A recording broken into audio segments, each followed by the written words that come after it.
white supremacists immediately started to crank it up because they can do it. See, they do have the power. I mean, and they'll just popularize it. I mean, you know, and they do it surreptitiously. Like they would just simply say, just crank it up. They'll say, hey, we don't have enough movies out here.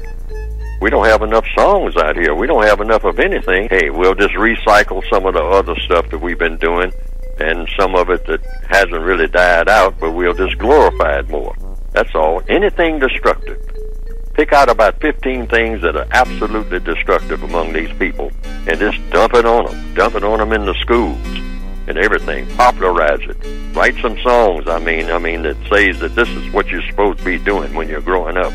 I mean, if you're ever going to grow up, this is what you be just like your uncle. It's all locked up. Follow him right into that lockup. I mean, and glorify that. Glorify the penitentiary. Make that seem glamorous. Make that seem like it's fun. Hey, I'm going to jail today.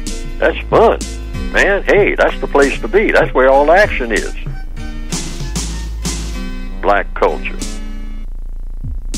That's what it's become if we tell the truth.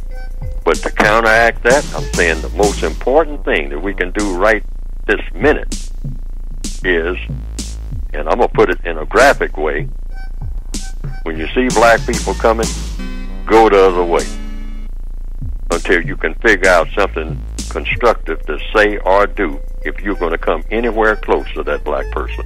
If every black person on the planet does that right this minute, the world would be a better place right on that alone. Because of all the stuff that they carry around inside of their heads.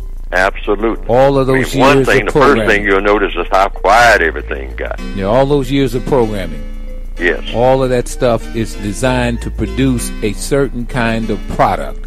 Sure. And that product is a self-destructive human being. Sure, and you don't have to worry about black people milling around among white people now and starting some mess because they know how to handle us when we start mess.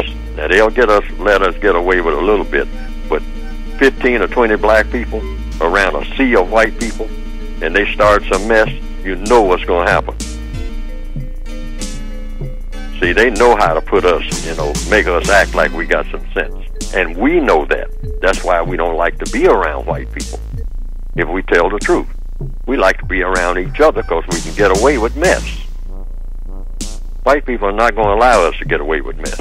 They will let us know who's boss real quick. They'll allow a little of it. They'll kind of laugh along with it for a while, but they'll say, hey, that's enough foolishness. That's enough of this Negro foolishness. Now let's get down to white people's business.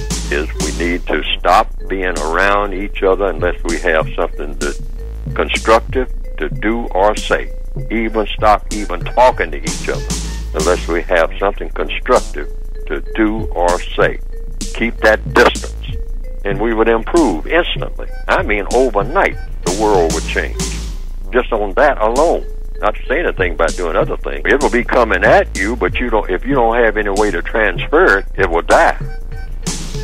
See, yes, if you ever notice a black person standing alone, that black person will be forced to start thinking constructively. It's only when the black person hooks up with other black people. You get 4 of them together. Now you got a recipe for dynamite right there. You got a recipe for failure. You got a recipe for some kind of trouble because we don't know what to do with each other. But when we are alone, we are forced. And a black person walking down by the seashore by himself, I mean, that's almost like a sin. I mean, the sound of the water and whatnot, begin to relate to nature and whatnot, begin to notice the birds and whatnot.